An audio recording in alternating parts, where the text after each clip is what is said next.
Hi, and welcome to the Mindset and Performance Podcast. I'm Dries. I help athletes and business professionals with their career development. We work on a wide range of areas from psychology to strategy and execution, but we focus essentially on the mindset as it is the key to everything else. The whole idea behind this podcast is to deconstruct the habits that led people to their success, to learn from their experience and understand the psychology behind their actions and behaviors. And of course, to gain key insights that you can apply to your own life. Welcome to the Confinement series. These episodes are recorded for you from Germany in times where all the nations have taken strict measures to stop spreading the coronavirus.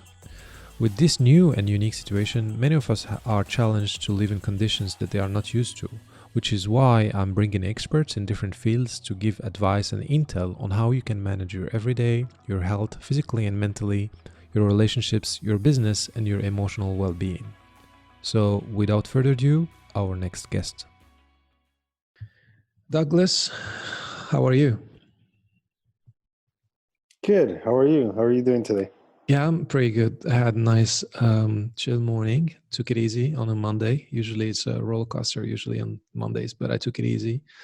Had a walk in the forest, and but I worked yesterday, Sunday, so it was a well-deserved Monday off. How Nice. about you? I know we warmed up a little bit before, but yeah, if you can share with us a little bit, how are you today? What were you up to? Would be great. Yeah, I started my day quite early because I wanted to get a lot of painting done. I'm working on a few series of paintings. Part of one of them is something that I think we'll discuss a little bit more. But it's basically a practice of making a painting a day or drawing a day during the quarantine, which I shared it on Instagram. And it's kind of produced all this great feedback from different people. But that exercise is really helpful to kind of set the intentions, if you will, of the day and check in with myself. So I did that, and then I had a series of meetings, which is kind of strange because my life has become much more social, even though we're doing this social distancing. And of course, as everything is remote, it's just Or was it doing remote Zoom meetings or meetings. face to face? No, remote meetings. Everything Right. is Zoom or text messages and so forth. Um, but in general, it's just very kind of strange for me because my life. I guess the term that people are using now is my life is actually really quarantine. I like to call it monastic, and part of it is just being an artist. You kind of tend to be in the studio by yourself, and I paint every day, so that's kind of the schedule of my day, and then everything else falls outside of that. Um, so it was a very kind of active day with meetings and checking in with people and people checking in with me, that kind of thing. It's strange, isn't it? Like now that we are socially, or like people call it social distancing, but I would like to call it rather physical distancing, right? Yeah, So not yeah, I socially think much distanced, better but term. physically, yeah.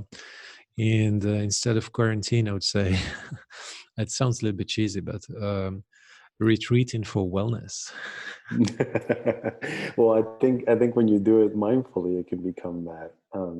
Yeah. And it's been an interesting journey because there's a like when I started this, there was that pressure of it being forced Mhm. upon us. Like because a lot of the times, when I've done retreats or people I know, there's a ramping up and a preparation and then a willfulness, right? Like you want to do this. Mhm. And I think that's where it's been, even for myself, there's been a little bit of the tension of going, wait, I wasn't prepared. Like, should I go panic buy? Should I go, what should I do? And being in Bali, which is not my home, has Mhm. also been a little bit strange because, not, I mean, I've been to Bali many, many times, but not, not familiar with what the protocols are. And then I started panicking, like, well, what happens if this? How do I get information? How do I do that? It's all that sort of thing. Um, Right. so leading up to today, it's just been this incredible roller coaster ride, where Mhm. now there's a flow, but I'm afraid that my flow includes a lot of social interactions Okay. when I'm more accustomed to being, in self isolation or actually just, as you said, Creative mode. creative, but also retreating internally, like Hmm. because of my practice is much more of a reflection of Okay. my internal practice. So So what are you specifically doing in Bali? Why are you in Bali right now? well, I came to process a loss of somebody who I loved, and meeting up with people in Bali for that. Hmm. Um, uh, and I was in Jakarta for an exhibition that I was preparing. And in between the break before the opening, I came to Bali and was meant to just pick up some things and then and then go back to Jakarta when the whole kind of lockdown, the pandemic was declared. And then I had a choice.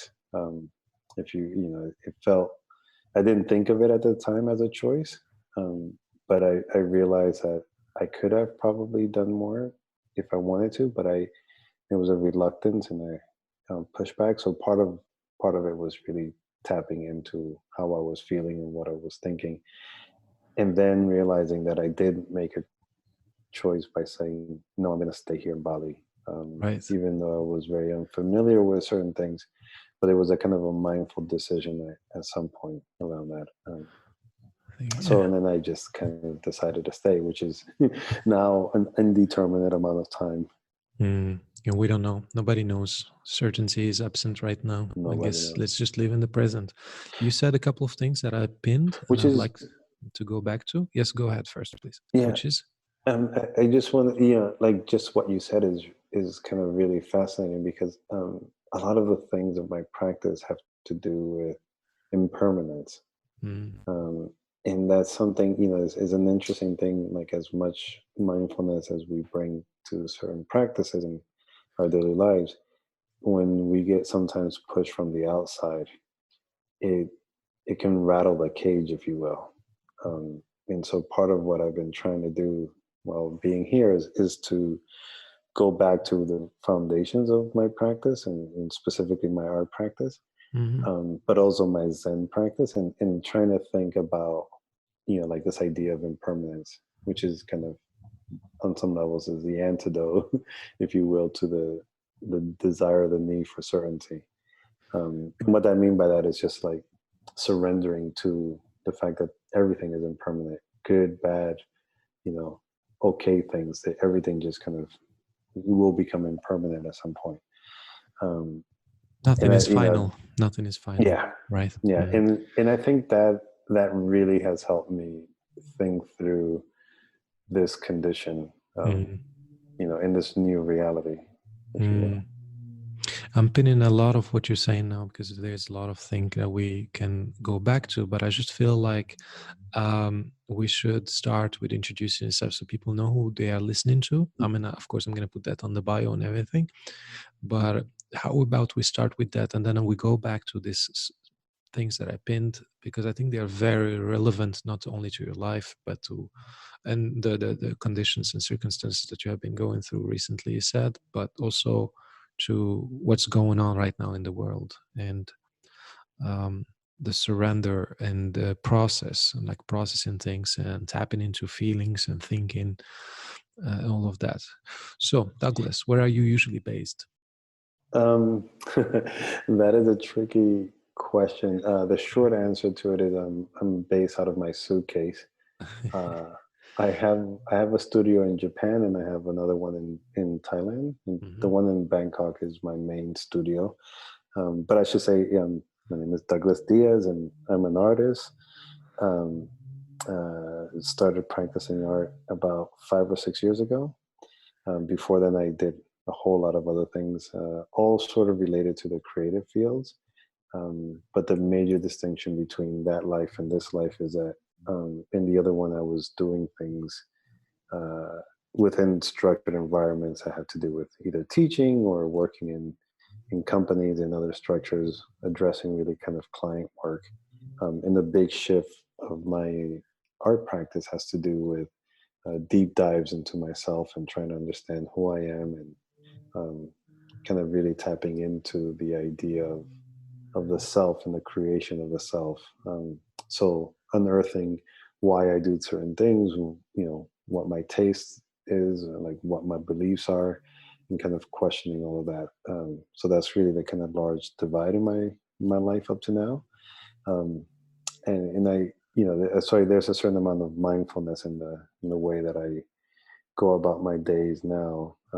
But it's all really kind of, on some levels, it's kind of very self-centered, meaning that it's really about myself and trying to get to the like kind of human kernel, which could be shared with other people as well, right? I mean, art is also a practice of creating and expressing things that you share, but it really kind of centers from experiences that I have. Mhm. So that's who I am. Okay. So, what was the trigger to that journey? Like I said, 5, 6 years ago. Was there something specific? Crisis. It's always crisis. Uh-huh. I think it really kind of started. It was a slow burn, and that's the kind of amazing thing when I look back at it. Uh, There was nothing specific that created a tipping point. It was just much more of this kind of gradual realization that as much as I was successful, for example, in the corporate environment, or I was teaching and moving up through the ranks of becoming potentially a professor at the university level. None of those things I realized had were giving me that kind of inner satisfaction in answering questions that I was starting to have. But the problem with it, with it being gradual, is that you basically adapt to the situations and to the levels of discomfort. And then what I found myself doing was realizing that I didn't understand why and how I got to be where I was, surrounded by certain things. I was making choices in my life that seemed incredibly logical from the standpoint of what had happened before, but it didn't reflect the kind of inner conflict that I was starting to have. And on paper, it looked all great. I was just getting married. I was um, had an apartment. I was traveling, had vacations, was making money, getting accolades at work, and all those sorts of things. But increasingly, it was just becoming emptier and emptier, um, and to the point where I was lucky enough to have a partner at the time that really kicked me in the butt and just said, "Why don't you quit? Why don't you find out what you really want to do? Like, don't do it for me. Just do it for yourself. Like, your happiness is more important than anything else." And that set into motion this whole quest, which took about a year and a half. So that's what I mean. Like, there was no real specific tipping point. Looking back at it, I realized I was in crisis. It was just a mitigated crisis, right? And I Mhm. think a lot of people can probably identify with that, right? There's a series of small things that eventually, it's like the rock in your shoe, right? You can Mhm. keep walking up the hill, but eventually it just starts to to get annoying. Right. Um, When were you uh, thinking then when you started that? Like, was it like, it's sure, let's get it, quit and get started, or and see what well, was the vision clear? no, well, actually, it's a funny story. Well, I think it's funny. Maybe other people might not find it funny, but I was talking to a friend, and I, so after my partner said that, I spent 2 days really angry at her because she was right and I didn't want to be wrong. And then I just walked into the office and I quit. Um, I was an associate partner in this firm, and I just quit, which was an incredibly impulsive decision, with no plan, no idea. And so a friend of mine asked me, what was going on. I explained that I quit, and then I guess there was a certain amount of shame in having done that without any kind of thinking. And then they asked me, well, what are you going to do now? And I said, well, I'm going to move to Hawaii and build houses for poor people. And she was like, wow, that's amazing. That's really incredible. But what are you going to do for yourself? And I was like, what do you mean? Like, this is an incredible thing. Like, build houses for poor people. And she was like, yeah, yeah, no, that's incredible. I mean, I'm pretty sure there's tons of people who are poor that need housing, but why you? And the more she kept asking that question, like, why? Like, why would I do that? Why isn't somebody else doing it? Like, how Mhm. does that, what does that give me? And you know, had created this myth in my head that this kind of purpose in life that I needed to have had to be about helping others. But in that process, I was neglecting myself. And she aptly pointed out that while it's very beautiful to do that, it's actually also very difficult to engage in a practice like that where you just give and give and give and don't replenish and you don't get anything back. So her question took about a year and a half for me to answer. And it was completely serendipitous. I was in Japan um, on a long vacation and met this incredible man who is an artist. And watching him practice art made me realize that this is a practice that I needed to do. And You were into art before that, right? You were um, practicing sort of, yourself. no, I wasn't practicing at all. In fact, this person didn't even know that I made art at all. Uh-huh. I Wow. mean, to be honest, I didn't know I made art. I just played around with stuff, but it was nothing any serious. And so, what seemed like another impulsive move to quit everything that I was doing and then, eventually start making art actually had to do with the fact that this practice of art was something that I was doing for myself. It had nothing to do with anybody else. I was actually not even showing the work. I had no intentions of it being anything. Like I could have not imagined this conversation or doing the work or having exhibitions or anything. It was just something that I knew that I did because it felt good. And everything inside of me aligned to that practice. And it was, my life entirely changed. I was a night person before, stayed up all night, that sort of thing. I was Mm. waking up at 5 in the morning to paint for a few hours before anything else happened. I started meditating. All I can think about was getting back to that art practice. But there was no great vision of I'm going to do this to try to help people or transform my life. It was just something that eventually evolved where I Mm. made a painting and in Japan, somebody asked me to explain why that painting was the way that it was. And it was a painting about fear. And the way that I made it was that I was trying to make myself afraid as opposed to painting a picture of something that made me afraid, like a dog chasing me or something. I actually tried to get my body to experience fear and then use a pencil to scribble. So there was a direct connection between the way that I was experiencing fear and then the expression I was manifesting. And as I'm explaining this in English to a crowd of Japanese people, I noticed that everybody was crying. Really? Wow. And I was crying. And then I asked them through the interpreter, why were they crying? And this woman stood up and said, through the interpreter that she was crying because she can feel the fear and it resonated with her own fear, even though our fears are very different. Um, and then right then and there, I knew that to make art that had that level of honesty had the potential to resonate with people and make them experience things that maybe it was taboo or difficult for them to get to. So that was a Um, pivotal moment. yeah, that was probably the moment of clarity of, okay, I need to paint Mm. for myself, Mm. but I also need to share it. And the more honest I am about it, like if I can capture that moment of how I painted that painting of fear, Mm. then there's something that is not about pretty pictures. It's not about a representation of something. It's actually the embodiment of it. Mm. And that potentially with that, you can have an experience that maybe resonates with somebody else, and then you can touch them.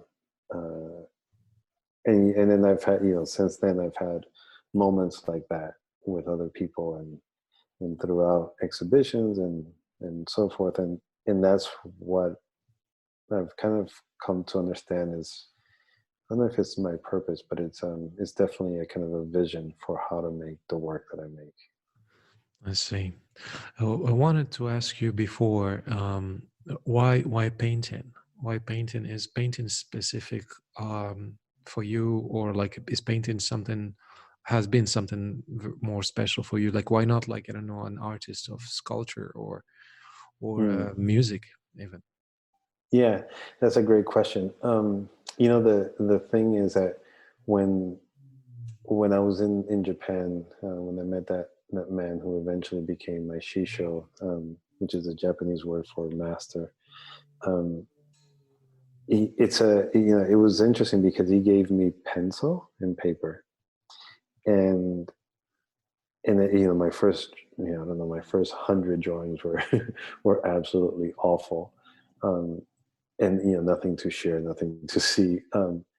But what it did was it reconnected me with something, with a moment in my life where I was the happiest, which was when I was a little kid, and I was using pencil and paper. It was just very basic and elemental. Um, and so for the next 3 years, 3.5 years, I only did pencil on canvas or paper. Um, and it's just because it was like a very, very fundamental expression. Um, Hmm. and it reconnected with this thing that I did when I was a little kid. I mean, if you would have given me crayon, it probably would have had a similar kind of reaction. Um, but I was deathly afraid of paint, when I was both when I was a kid, but also um, about up until 3 years ago, I was really afraid of paint because paint seemed very permanent. Um, and I think the graphite just had these kind of childhood nostalgic reasons for it. But as an expression, what was interesting, and I think this is where your question is, why that form of expression? Why not something else? Um, for me, it's a very private thing. Whenever I paint, or even if I do it like in a live painting kind of scenario where there's like 100 people, um, is a practice in where I forget that there's a world around me, and it's this thing that grows out of me. And I guess if I would have grown up in a musical family where I was giving an instrument, for example, I would have probably had that same sort of thing. Um, but when I was a kid, I was given, or I had access to a pencil and paper, and I would spend hours upon hours drawing by myself. So it's always been a practice of me Expression, encountering myself, right? expression. Yeah, and it's an incredible expression because people ask me this all the time, like, you've had many lives before. You were an architect, you were a professor, you were all this and that, and now you're an artist. Would you become something else? And the answer to that is I don't know. Hmm. It's just that right now, this is the expression that allows me to like kind of frame the world in the way Hmm. that I wish, and in how I wish to be in that world. Hmm. Um, it could be anything else if I were talented. um, but Right. I do dabble every once in a while in sculpture, but I realize it's not my default.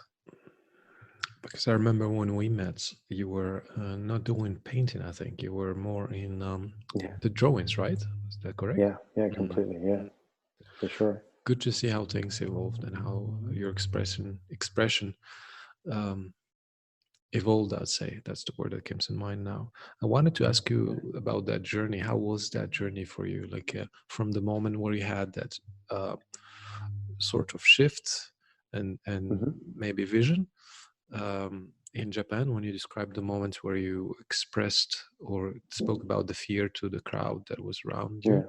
how was that journey so far?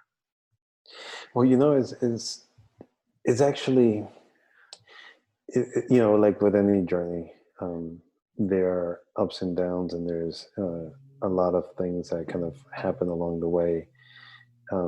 And then you can kind of insert all kind of cheesy metaphors, or hallmark sayings, or you know kind of silly expressions to talk about the difficulties and the challenges and overcoming them. But to be honest, what I found when I first started drawing in that way is that I found a place within myself that I can be who I really am.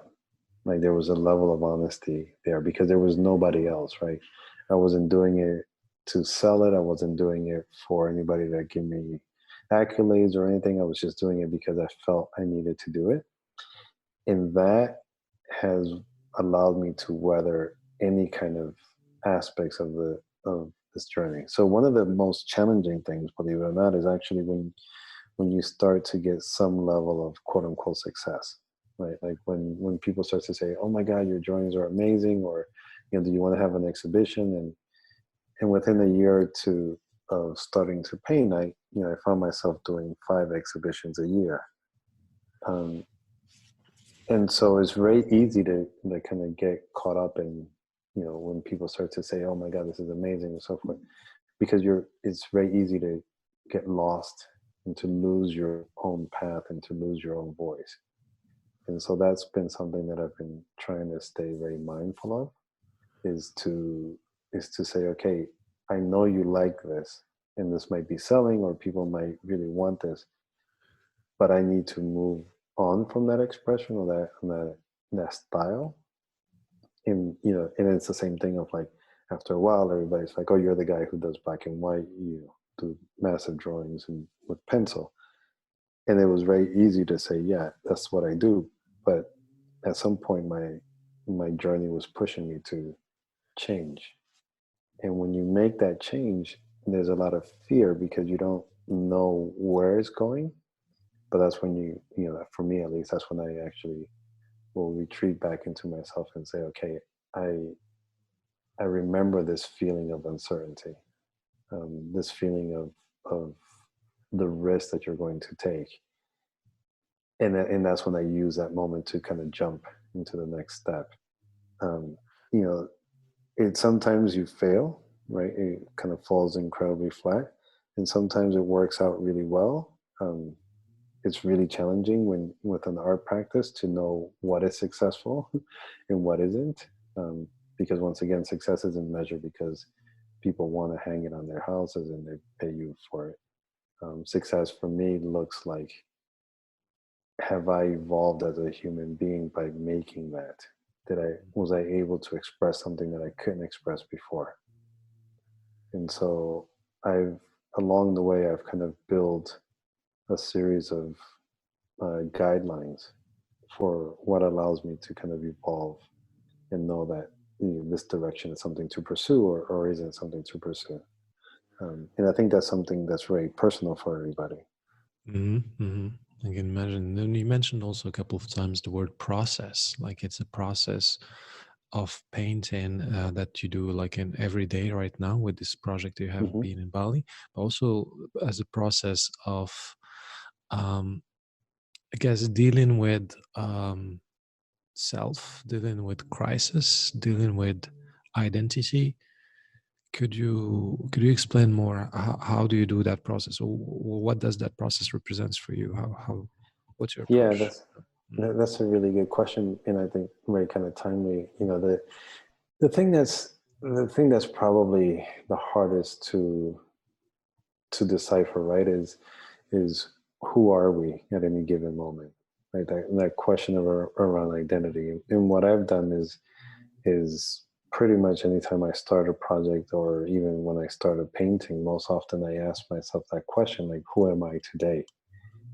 Not taking for granted that yesterday I was this. There's no reason why this should be continuous to today. Um, and so in my meditation before I start painting, which consists of like basically 20 minutes roughly of breathing and counting my breath, and allowing thoughts to come and go. And I do that largely to try to move away from images of what a painting should look like. And I use that to check in with my emotions. And so this is a practice that I've been now doing for 5, 6 years, which is almost daily of checking in and saying, okay, what am I feeling right now? And where is that emotion and the feeling? Like, where do they overlap? Sometimes that becomes incredibly clear after really a short amount of time, but often it lasts about 20 minutes. And then as soon as can really sense where it's going, I let go and I started painting. And in the painting itself is this process of really putting in the visual form what my emotions and my feelings are.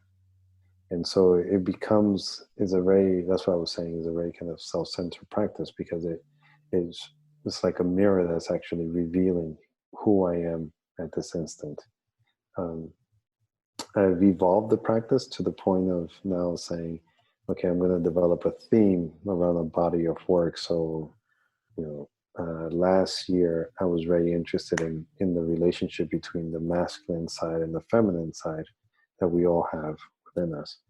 And so there's traits within the masculine and feminine, for example, and they have to do with creativity, intuition versus rational, your power and so forth. And so I've used that kind of larger theme to explore what does it mean to be Douglas, right? So how does Douglas manifest intuition versus how does Douglas manifest his rational thinking? And I use that to undermine and question those things, not taking it for granted. Is almost like making sure I turn over all the little rocks. But the process is one where it's always a challenging, and you kind of have to become a little bit comfortable with the idea that you're being questioned and challenged. But the thing that so the genesis of that came from this notion that I was operating so much with defaults of who I was that I even lost track of who is the real Douglas. Like at some point, Douglas became, he's this X person, right? Husband, brother, son, uh, you know, associate partner, like all these kind of labels. But when I sat by myself and I started to say, well, do I really even like chocolate? Do I even really like living in New York? Mm. I realized I didn't know the answer to those things genuinely. I can track the genealogy of how I got there, but I could have not told you specifically, is that really what I wanted to do? So what my art practice is exactly an extension of that kind of questioning. But instead of the unsettling nature of it, I realized, well, every day I can come up with a new answer to that. And that's who I am that day. So it is a form of, it's a process to get answers, or is it a process to release whatever emotions are there, or a little bit of both, depending on situation? Is actually there as a both, because you get answers, but there's not answers as in the kind of thing that you want to or that you can build a foundation in a house with. Like sometimes I do come back to the same kind of answers over time, but I realized that there was a variation in the context of that answer kind of changed. And the same thing with emotions. I think, like especially as men, we tend to think of emotions as things that need to be addressed, right? Like if I'm sad, well, we need to cheer you up and get back to being happy, right? And so when you're in a relationship, for example, with a woman, and that person is going through something and they say something to you, you want to address it and you want to make them feel better, and those sorts of things, as opposed to saying, well, let's just experience this, right? Right. And so what I've been doing is trying to say, okay, today I'm sad. I don't need to know why I'm sad. I'm just going to experience this and allow it to pass through me. And that urge that, it's a, kind of the masculine energy to do something rational, if you will, with it, I actually just let it out on paper or let it out on canvas with paint or whatever it might be. And so that's been the kind of technical process of it. But what it really is about is getting comfortable with the process of becoming. Like for me, there's no such thing as being. You're always just becoming something. And throughout my entire life, and I can see this trajectory. I've been many different things, but I'm not any of those specific instants. It's just an accumulation of it. And so all of it is the becoming of who I am now. But I would change tomorrow. And at some point, for me, what's been really helpful is to become comfortable with that. I see. Very interesting, very interesting. I'm taking notes while we speak. So it's a form of expression.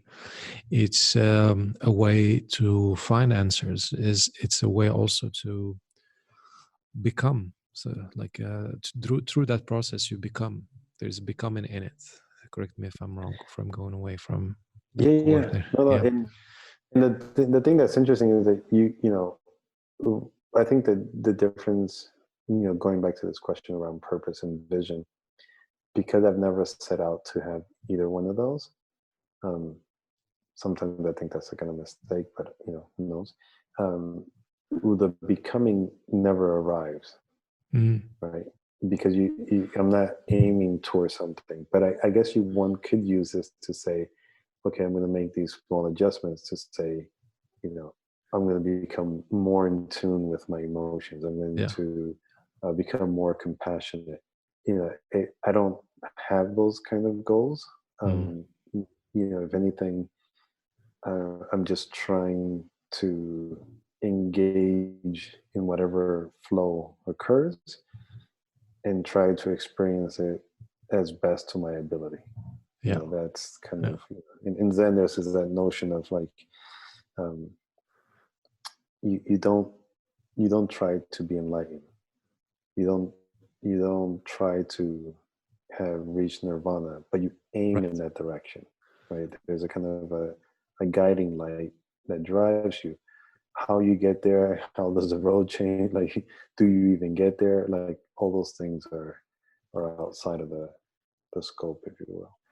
Do you think during this interesting times right now of Mhm. confinement and quarantine, art could be also used, any form of art, not necessarily drawing or painting, could be used as a way to confront, express, find answers, and also somehow a little bit reflect on what's going on within self. Yeah, and I mean this. So to answer that, one thing that I got to after a few days of kind of of this whole mandate, and these instructions of how we should behave and the new reality, I realized that one of the things I needed to do is ramp up this practice of trying to center myself and get like checking in with myself, which is where this idea of what I call a quarantine uh, drawing per day. Like, so I basically make one drawing that's kind of mindful of where I am that day. Um, and then I post that, and I've been sharing it, and it's been really helpful to other people giving their feedback, right? They're telling me that. And some other people have started to do the same practice. And I don't think it has anything to do with the idea of drawing per se. I think what it has to do is with the mindfulness to check in with yourself and then to express it. Like, Mm, not just to sit there and then say, oh, today I'm feeling sad, but actually to let it out of yourself and kind of have this embodiment. So whether that's screaming, whether that's doing some yoga poses, whether it's dancing, cooking, calling somebody, like any kind of form of expression that allows you to do that, it it has the same, I think, kind of healing properties, if you will. mhm. And I think what is really important for me in that practice is an acknowledgement of the day, is an acknowledgement of myself, and then in a kind of very strange way, it's an acknowledgement of being alive. So the idea, I really wish it was my idea, but it's actually from this Japanese artist named Onkawara, and he had this practice for over 40 years until the day he died, where he would send a postcard. He did several of these projects, but one, he would send a postcard to his friend, to a particular friend that he would identify, and he would just write, "I am alive," or "I'm still alive," and he would send this out, and he did it for 40 something years, every day. Wow. Um, Another one he did was, I woke up today at, and then he would write the time. Um, he would do these other things where he would take a map of the city that he was in and then just draw a pathway of everywhere he walked and then all the people he encountered. I know, super OCD. But what was a kind of fascinating practice that popped into my head, as this whole thing was going, is what does it mean to be alive at this moment? How is our body, right? Like how are we registering the kinds of things that are happening in a world in which it's really shifting, where our realities are kind of being displaced and then something new is being set upon us. So I thought about, wow, this is an incredible document. Like, to document this would be an incredible moment. But more importantly than that is actually the kind of health benefits of checking in with myself in as clear as a way to say, this is who I am today. Um, and I started sharing it largely because it was also my practice in general of art. But what happened after a few days was actually the responses, and they're really kind of insane. Like, some people were just like, "Oh, that's a really cool idea," and the pieces are out for sale, so some people have bought them. But I recently got a message from somebody who works at a hospital in Boston, and they wrote, through everything that's going on, and being kind of on the front lines of all these things, and it was also just like how I was creating something that they were checking in with, and it was a bright light in their day because it took them away from all the things that they were doing. So what for me was kind of a lifeline to check in with myself has now extended to other people. There you go. That's what we're trying to do also with this recording. Yeah, and I think that's something that for me has been a revelation in doing this, is that, and it goes back to that fear drawing, right? Like, I didn't do it to try to connect intentionally with other people. I did it to connect with myself. Mm-hmm. And the honesty of doing that and the honesty of that practice resonates with other people. And this is something that I strongly believe, if you do something with earnest honesty, with the right kind of intentions, it will have resonance with others, and people can identify with authentic things. And they can see it, like, I became we started interacting, this person and I, about it, and we started to share our stories of where we were coming from. And it's just kind of fascinating to think about the fact that you can make something, on the other side of the world, and somebody's looking at it and connecting with it, and it helps them in a way that you didn't imagine that it could. Okay, interesting. Very, very interesting. I have a question. Like, now, I'm sure somebody is listening somewhere out there. I hope not, but like, yes, I guess there will be someone sitting out there and thinking, well, it's the crisis. The world is collapsing. I'm losing my job, maybe, or may not being in touch with the people I love, or just not being able to be out there and feeling free. And you're telling me to sit down and paint or do some art. I mean, like, they could be seeing art as being something you do as I don't know, some Luxury. luxury. Yeah. Like, you do that when you have time and everything is all right and it's good. Like, now we're telling them somehow that art is a form of expression that can help you turn inwards, listen, and be in tune with these emotions and feelings, and ask yourself, what are you feeling today? I remember, by the way, that you told me that 5 years ago. You told me to sit down and think. Those words, I never forgot them. What are you feeling specifically? Anyway, there was just a little bracket. So what do we tell these people that are listening now and thinking like that? I start with myself. Like, I have to be honest with it also. Like, I don't know if I ever told you, but I did fine art school. So I used to paint and draw and all that. And I used to take a lot of pleasure in it.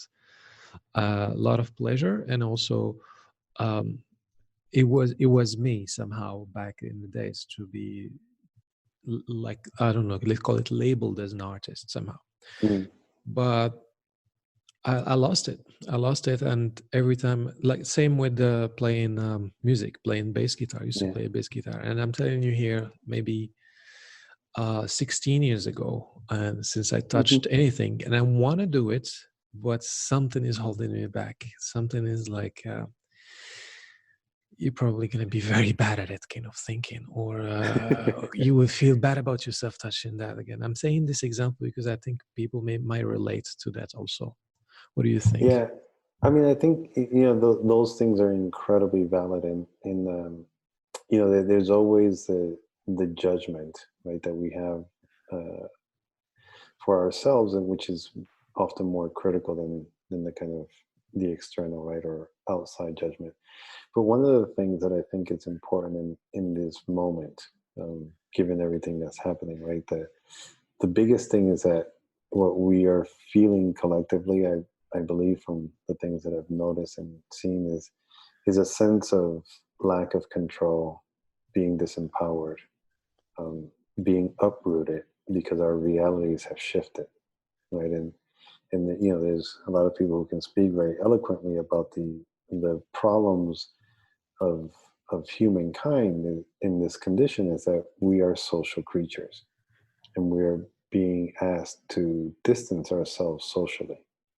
Um, and so what that is creating is a huge level of anxiety and panic, and it fundamentally underscores the lack of control that we have in knowing, right? In the understanding of that. So what I'm advocating for is reconnecting to yourself, so that before you act, whether that's, rushing out and buying more toilet paper, or, you know, freaking out because you can't go do something, is what I'm advocating for, is just to check in with yourself and to ask the question, where is that coming from? And in that process of giving yourself, you know, in my case, right, like when I paint, it could be 10 minutes. It could also be 3 minutes. Right. I'm not saying that you sit there and you meditate, because I find that to be a very daunting thing, to ask somebody who's going through this to sit and meditate for 20 minutes. What I'm saying is, spend 5, 10, 15 seconds checking in with yourself. And when you encounter yourself, you say, okay, I am afraid. Well, why am I afraid? What is happening? And I know that sounds really stupid, and it might be even very kind of simple or elemental, and you might come up with the same answers all the time. But the idea of checking in with yourself just creates a pause where you have to acknowledge your being.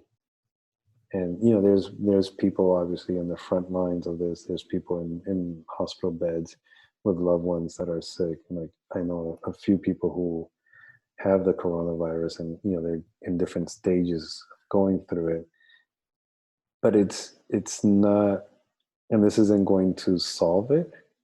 But what it does is it gives you pause to check in with yourself, and to acknowledge where you are, to then make the next step.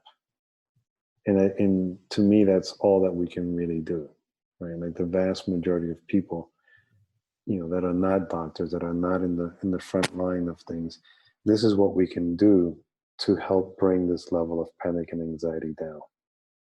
And so it has nothing to do with how beautiful your drawing is, or how great your musical notes are, or you're gonna open up your windows like they're doing in Italy, and sing opera, right? It Mm. actually isn't. To me, it isn't about those things. I mean, that's the human condition, and that's the beauty of us. We can get to that level, but it really kind of has to start, I think, with tapping into ourselves, because if we do that, then we can also begin to see others as human, and then we can begin to say, well, maybe somebody else is also feeling this, so I can reach out to them, I see the right? parallels. I see a lot of parallels in what you were saying before and what you're saying right now. Like, inwards first, so you can help out the others, so you can inspire the others, you can give to the others.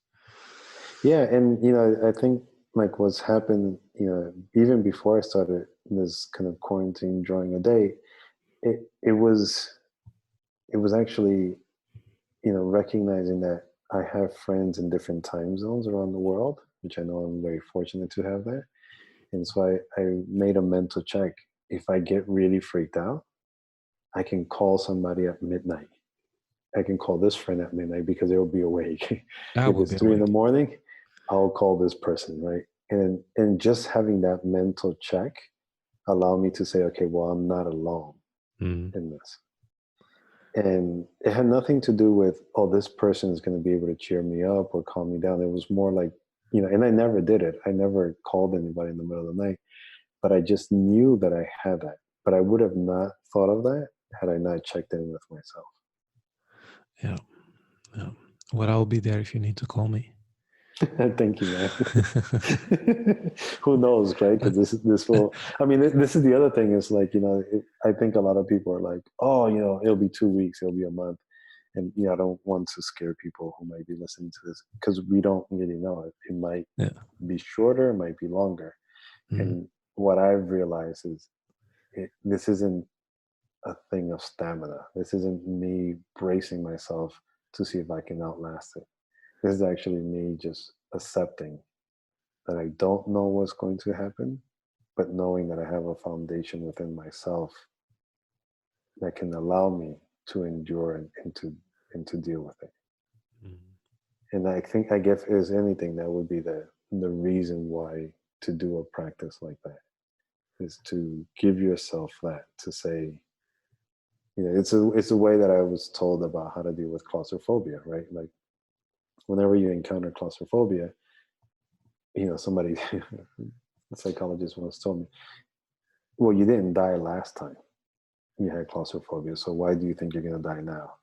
And it sounds so stupid, but when you think of it that way, it helps calm you down. It did.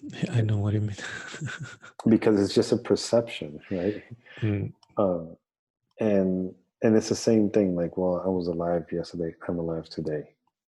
That's really a lot. Mm. And that's where my practice is. Like, this drawing thing is an acknowledgement. I am alive today, and here's a document of that. Very well, Douglas. Where can people find your paintings? I guess a lot would be now curious to look at what you create after all this talk about it. Don't judge me. No, I'm just kidding. The best place is Instagram, and my Instagram handle is d2.art, ART.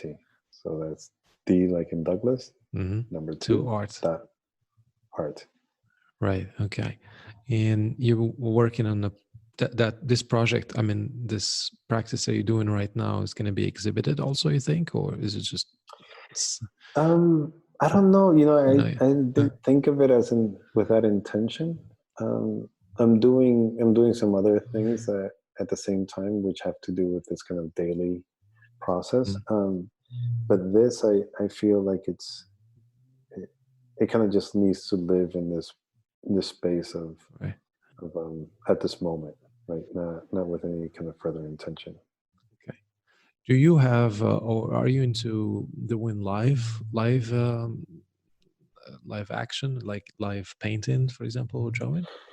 I have done a fair number of them, Mm. and I know that everybody now, it seems like, Instagram Live Mhm. has become a very, very big thing. Um, I'm a little hesitant to do it, largely because I think it's incredibly boring to see me paint. Um, but I might consider it in the future. Yeah. Um, Yeah, uh, people, stay tuned. Maybe he's gonna go live. You can see yeah, maybe. master doing his work, his art. Right, Douglas. Thank you so much. That was really, really good. Is there anything else would you like to add before we check out? I would just want to thank you so much for the opportunity to talk about what I do, but also to kind of share this perspective. And I hope that anybody out there who might be listening to this and kind of feel the need to talk, send me a message on Instagram. Um, if I'm awake, I'll answer right away. But I usually answer to everybody who messages me. And yeah, I mean, art could be an incredibly therapeutic practice, and incredibly helpful, especially in moments like this. But I think sometimes we get hung up on the label of what is art, and I And just tend to that is think of it something as maybe too far-fetched or only for the talented, right? yeah, and I think that's just kind of silly. Like that has nothing to do with, for me, that has nothing to do with what art is. Art is just about expressing yourself, in whichever form that takes. Um, I don't even think you need to necessarily share it. So if you're out there and you're hesitant about it, just shake your butt, grab a piece of paper, draw on it. Don't have to share it, but just expressing yourself is an incredible affirmation of being alive. Excellent, Douglas. Thank you so much. And Thank you. I'll be talking to you very soon. Yes. Enjoy the Thank tropics. you. I will. Thank you so much. Thank you. Bye-bye. Bye. That's it for today's conversation. Thank you for listening. I hope you enjoyed the key insights that we shared on this podcast interview. Don't forget to hit the subscribe button if you didn't subscribe yet, and head to my website, thebodyandmindcoach.com/blog, to find exclusive articles about various personal and professional development topics. And finally, if you are an athlete or a business professional who's looking for help to advance your career and navigate through whatever challenges that you may be facing to win your game, or if you are a corporate organization who would like to offer their team a workplace well-being workshop, or if you are a sports team who's looking at unlocking their full potential, go to my website, thebodyandmindcoach.com, scroll to the bottom and hit the contact button and reach out. Thank you and enjoy your day.